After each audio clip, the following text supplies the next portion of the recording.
श्री कृष्ण कन्हैया लाल की जय। श्री निजानंद स्वामी की जय। श्री प्राणनाथ प्यारे की जय। भूमतल की क्यों कहूँ, विस्तार बड़ो है अत। नेक नेक निशान दिए हादियों, मैं करूँ सोई सिफत।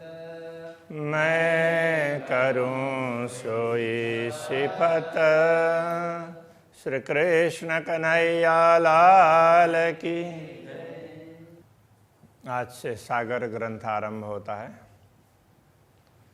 सागर ग्रंथ 8 सागरों के हिसाब से है और उसमें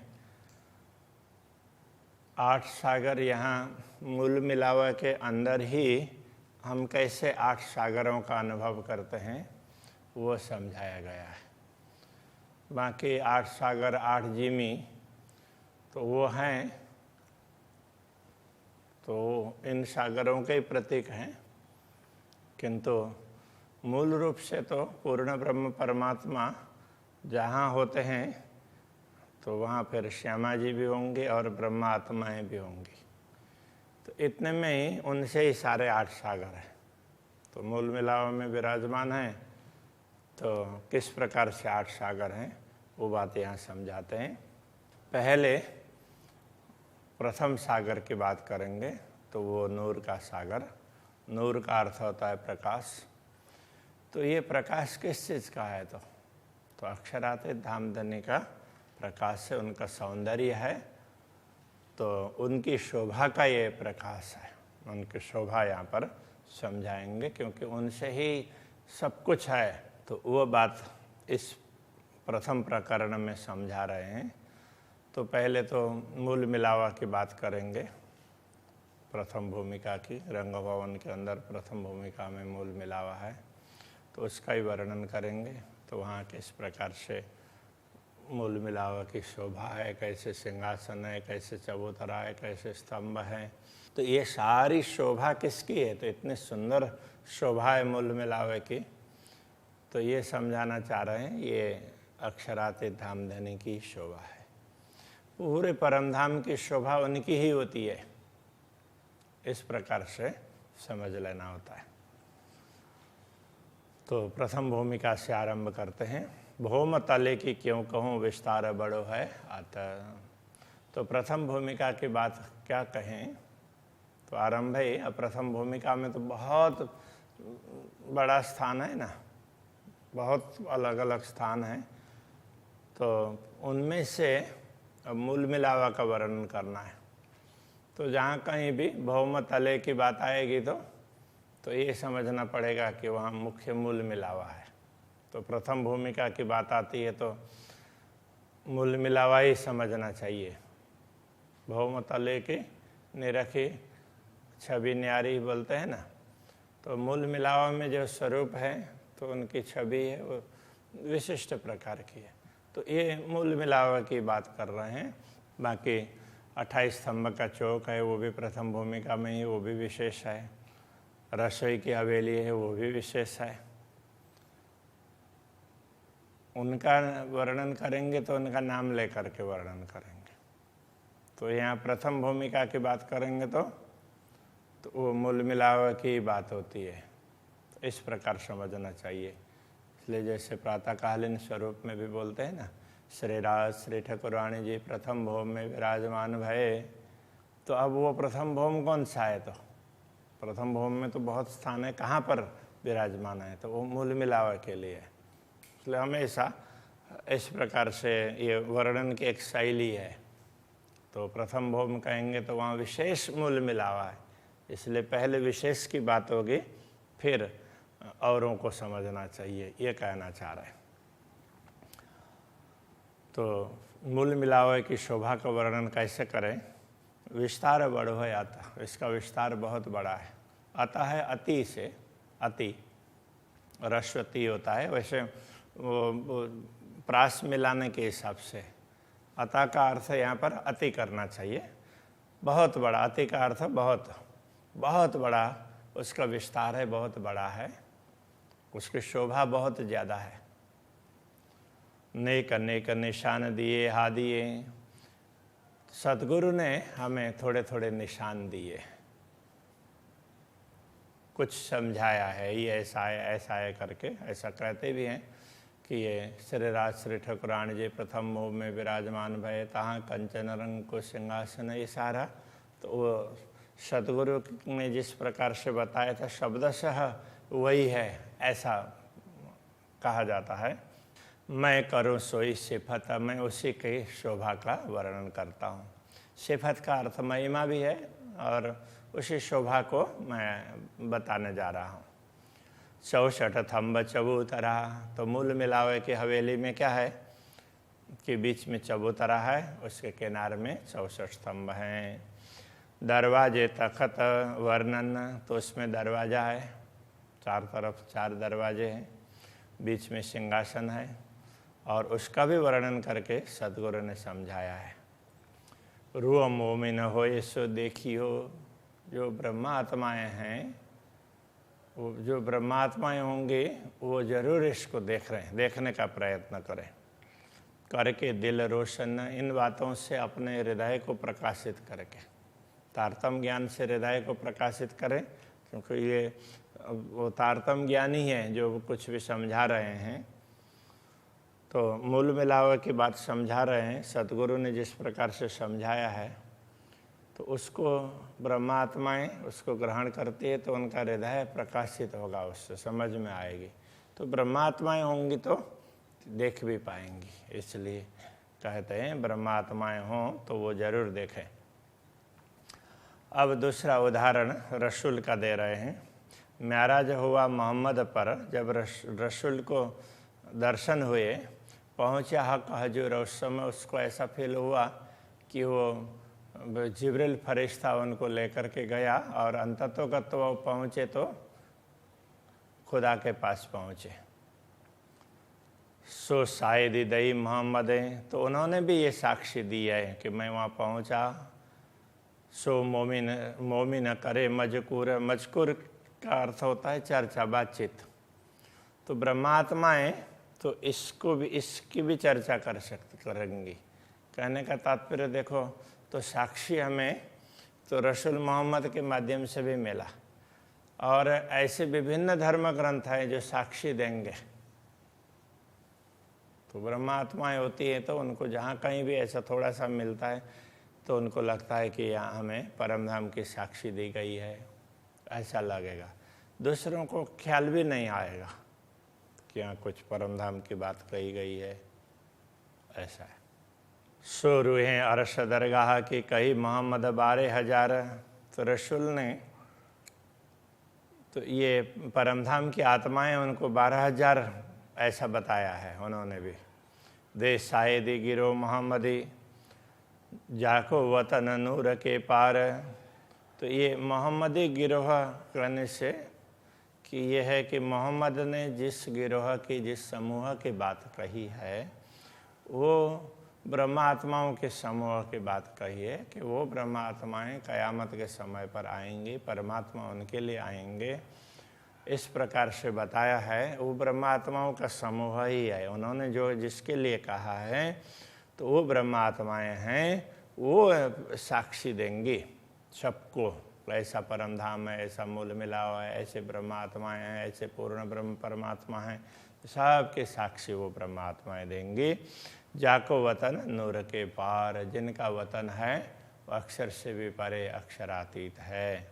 हुकुम से अब कहता हूँ, अब उन्हीं पूर्ण ब्रह्म परमात्मा की आज्ञा से आप सबको मैं कहने जा रहा हूँ। सुनियो मोमिन दिल दे ब्रह्मात्माओं, आप दिल दे करके सुने।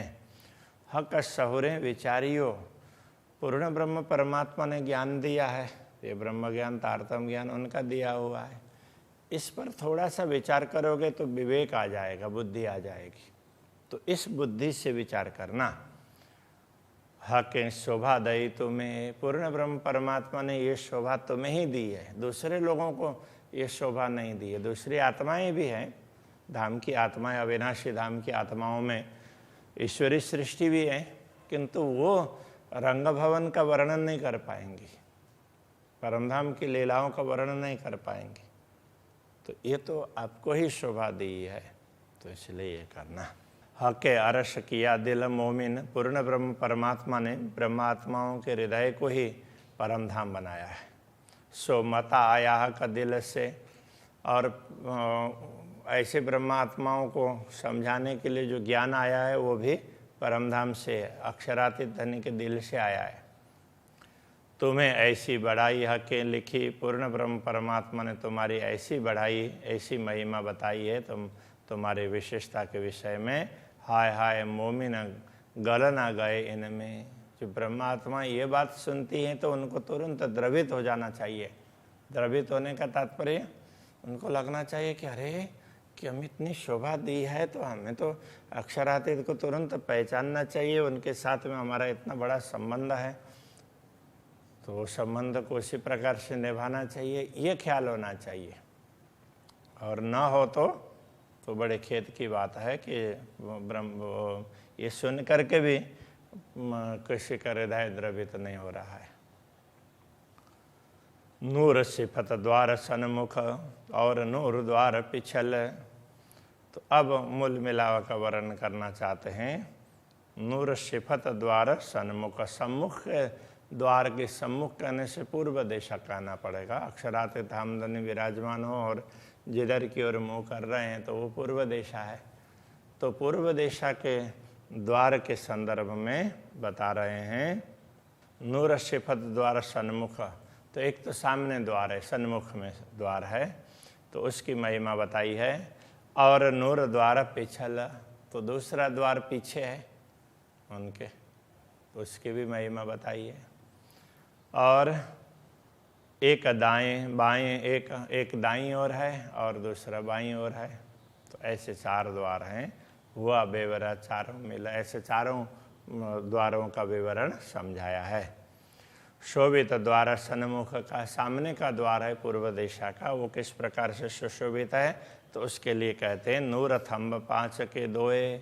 तो उसमें उस द्वार में 2 स्तंभ हैं, वो 5 नाम के रत्न के हरित मणि के हैं। थंब नीलबी 2 इनो लगते, तो फिर इसके साथ में 2 स्तंभ और है। तो ऐसे द्वार में कैसा होता है कि मुख्य द्वार में तो 2 स्तंभ साथ में है, जोड़ी जोड़ी है, ऐसे वो बता देते हैं। वो सब स्तंभ एक ही अंतर में है ऐसा करके। तो जो द्वार होंगे, द्वार तो दूसरों से विशेष होंगे ना, तो द्वार के स्तंभ है वो साथ साथ में है, अलग अलग हैं किंतु तो नजीक नजीक हैं। और दूसरे सारे स्तंभ हैं वो एक ही अंतर में मिलेंगे। द्वार के 4 स्तंभ हैं चारों द्वार में, तो ये उनकी स्थिति वो अलग प्रकार की होंगी, क्योंकि वो ऐसे ही सारों का एक ही जैसा मान देंगे तो द्वार कैसे पता चलेगा, द्वार ऐसा रहेगा ही नहीं ना। तो वो इस प्रकार से नजीक नजीक हैं। ऐसे होते भी है कई जगह पर द्वारों में देखेंगे तो 2-2 स्तंभ लगे होंगे तो नजीक नजीक होंगे। तो सम्मुख के द्वार में 5 के स्तंभ हैं, तो 5 का तात्पर्य हरित मणि और उसके साथ में नीलमणि के स्तंभ हैं। शोभा लेता अतिशोए, तो दोनों की शोभा बड़ी सुंदर है, दोनों रत्नों की। इन सामी द्वार पिछल, इसी प्रकार से इनके सामने किंतु वो पीछे पृष्ठ भाग की ओर, तो उसमें क्या है, थंब 2 नीलवी के पहले जो स्तंभ हैं वो नीलमणि के हैं। और 2 थंब जो इनो लगते, नूर 5 के थंब है, इनके साथ में संलग्न कहने से एकदम जुड़े हुए नहीं है, तो इनके निकट के द्वार हैं, तो वो तो ऐसे वो हरित मणि के हैं। नूर द्वार थंब 2 मानिक। अब दूसरे स्तंभों की बात कर रहे हैं, वो किधर के हैं, तो तीसरे चरण में कहा नूर द्वार थंब 2 मानिक। तो ये प्रकाशमय द्वार में तो पहले 2 स्तंभ है वो माणिक के, तो लाल है माणिक्य, माणिक्य। और तीन पास दो दो पुखराज, उनके पास के दो स्तंभ है वो पुष्पराग गिरी, पुष्पराग के हैं। गिरी तो नहीं, वो गिरी तो उधर पर्वत के हिसाब से पुष्पराग मणि के हैं, तो वो पुखराज तो उसके हैं।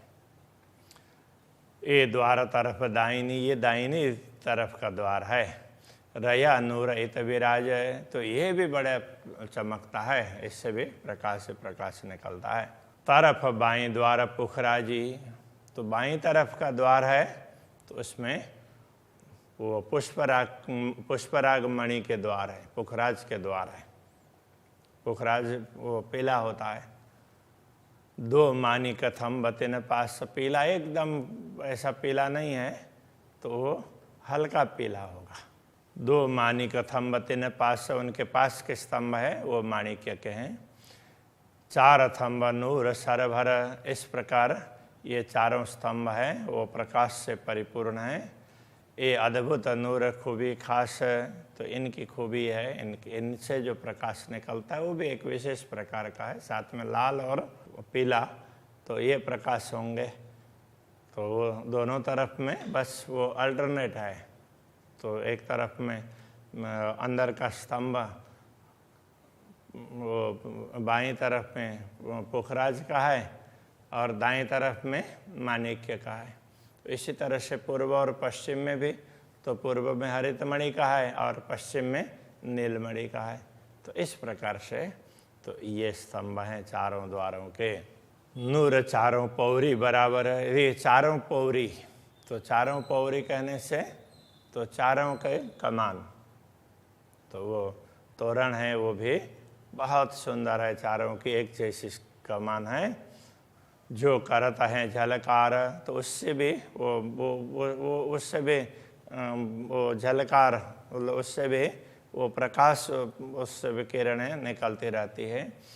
ए जुआ खूबी तो कहे जो पाई ये काहूँ सुमार, ये जुआ उनकी शोभा का वर्णन तभी कर सकती है ना जो उसका कोई पारावार हो, इसलिए बस इतना ही कह दिया, तो इससे ज़्यादा कहा ही नहीं जा सकता है। थंब बारे बारे चारों खाँचों, अब चार द्वार चार तरफ हो गए तो चार खाँचे हो गए। चार खाँचा कहने का तात्पर्य अब चार अलग अलग स्थान हो गए ना चारों तरफ में, तो उसके लिए कहते हैं थंब बारे बारे बारे, तो चारों खाँचों में 12-12 स्तंभ है। कहूँ तीन का बेवरा कर, उनका भी विवरण बता देते हैं। बारे नंग चार धात के, रंग जुदे जुदे ज्योत बराबर, तो अब चार धातु, और तो अब ये 12 कैसे हैं, तो धातु और वो रत्न के मिल करके हैं, तो धातु और रत्न दोनों के मिला करके ये 12 ऐसे स्तंभ वो उसमें हैं, तो ऐसे मिला करके 12 स्तंभ उसमें होंगे। तो उसके लिए कहते हैं रंग जुदे जुदे ज्योत बराबर, तो रंग सबके अलग अलग हैं, किंतु सबसे प्रकाश निकलता है, तो सबसे प्रकाश निकल रहा है इसलिए वो बराबर प्रकाश है। सब प्रकाश निकालने वो सबसे प्रकाश निकलता है। नेक देखाए रंग अरस के, कई खूबी रंग अलेखे, ये परमधाम के रंग हैं तो इसलिए वो थोड़ा सा बताया है, बाकी तो इन रंगों की विशेषता बहुत प्रकार की विशेषता है।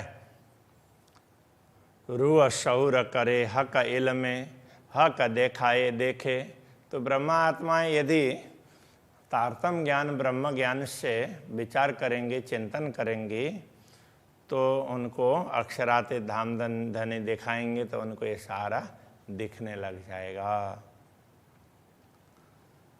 असल 5 नाम रंग के, मूल रूप से तो 5 रंग के 5 रंग हैं परमधाम में मूल रूप से। जैसे दुनिया में 3 ही रंग हैं, 3 रंग के मिश्रण से अलग अलग प्रकार के रंग होते हैं। हाँ, वो लीला पीला और क्या बोलते हैं गुजराती में, तो वो बादामी ऐसा कुछ बोलते हैं। तो उस तरह से ये 3 ही रंग हैं मुख्य, तो हरा है, और वो उसमें अब CMYK में कितने हैं, 4 रंग हैं ना। हाँ, तो इसमें 4 बताएंगे, उसका मिश्रण है। तो दुनिया में मुख्य 3 रंग हैं, 3 रंग के मिश्रण से ही और रंग है। तो कितने भी रंग बना लो तो उनके मिश्रण से बन जाते हैं, उनकी कितना परसेंट के हिसाब से करते हैं। तो बेजिक ये है। और अब यहाँ कह रहे हैं कि ये 5 रंग है मुख्य रूप से बेजिक, नीला, पीला, लाल, श्वेत, श्याम। तो वो नीला रंग है। लीला कहने से वो हाँ नीला है, वो उसके हिसाब से नहीं, नीला, पीला, लाल, श्वेत और श्याम।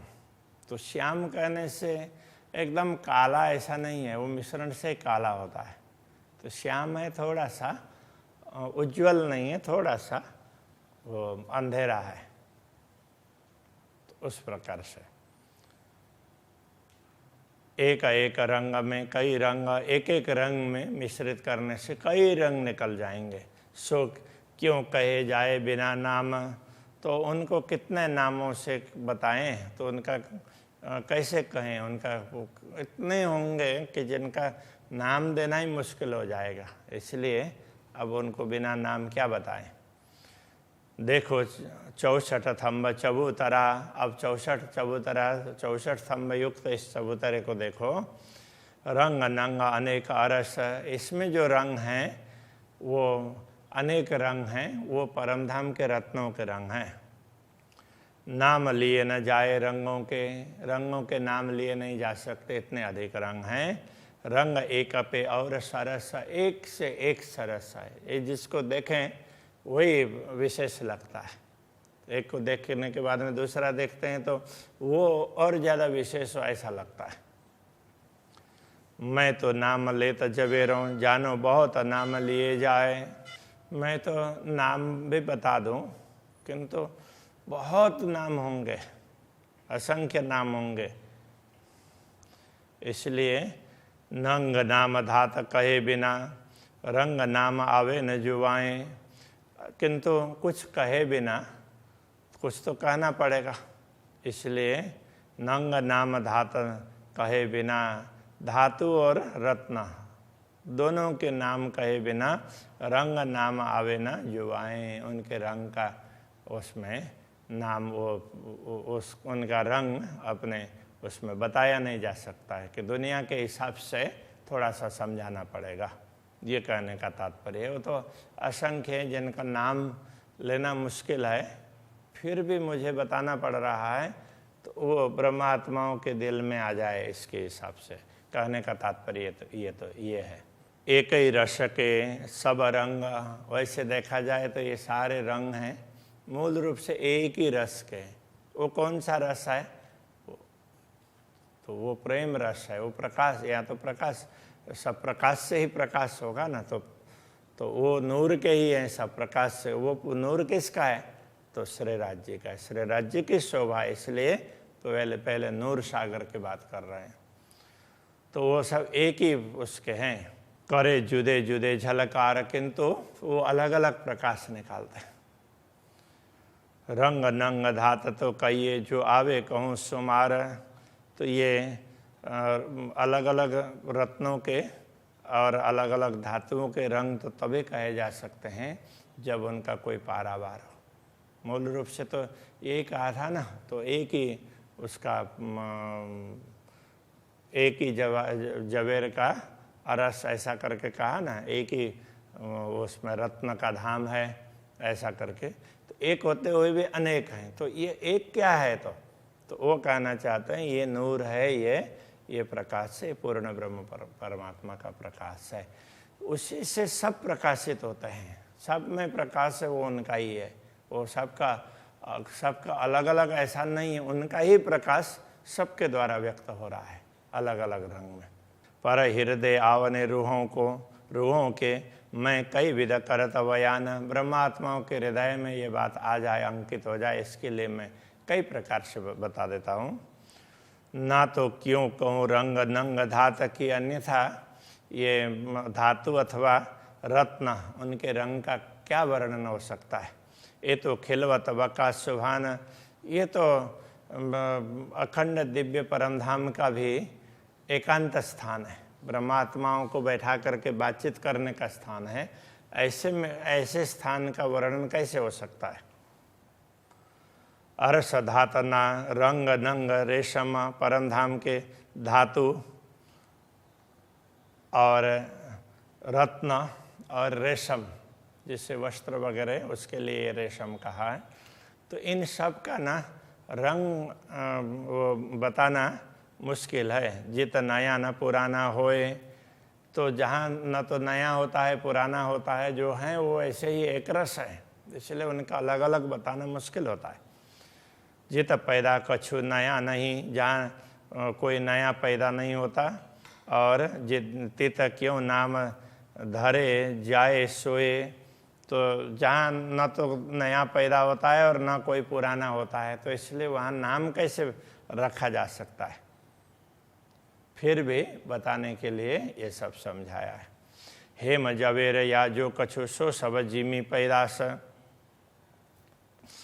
यहाँ दुनिया के हिसाब से हेम जवेर इत्यादि जो भी बताएं, ये दुनिया की पैदाइश है, 5 तत्व की उत्पत्ति है नश्वर जगत की।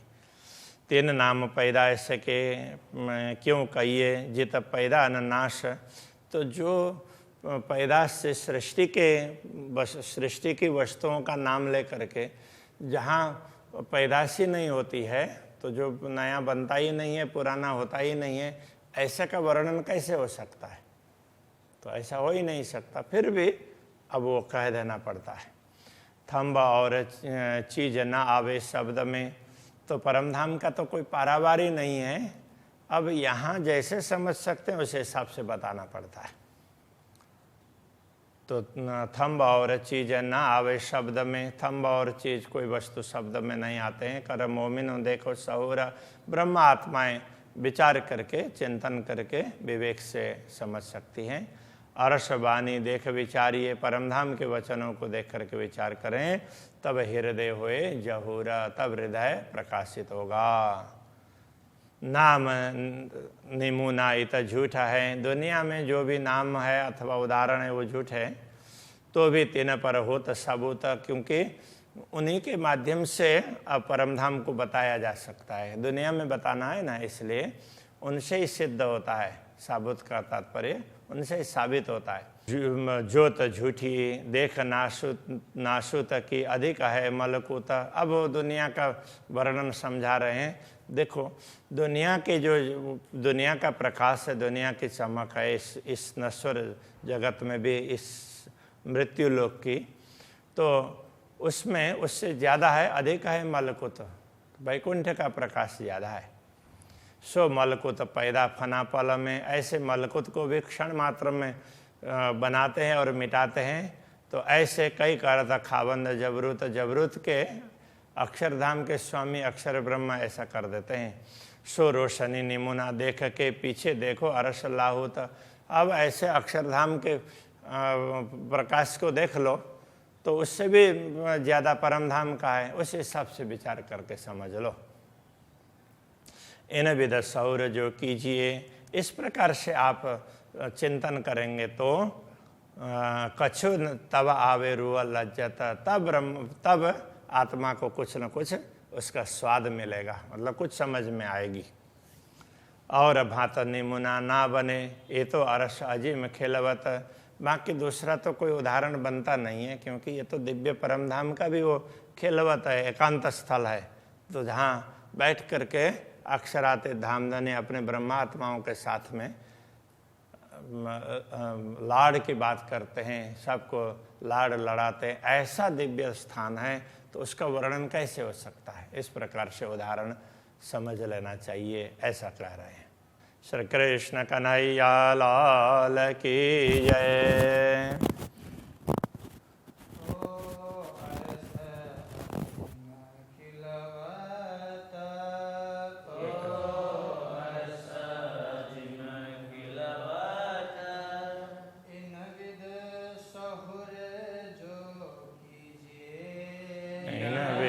सौर जो कीजिए,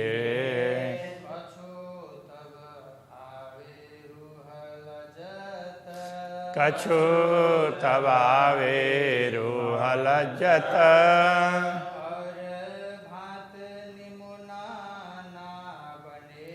और भांत निमुना ना बने।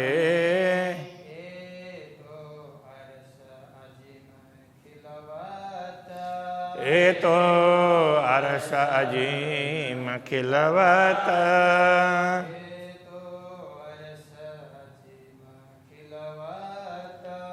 ये तो अरस अजीम खिलवत।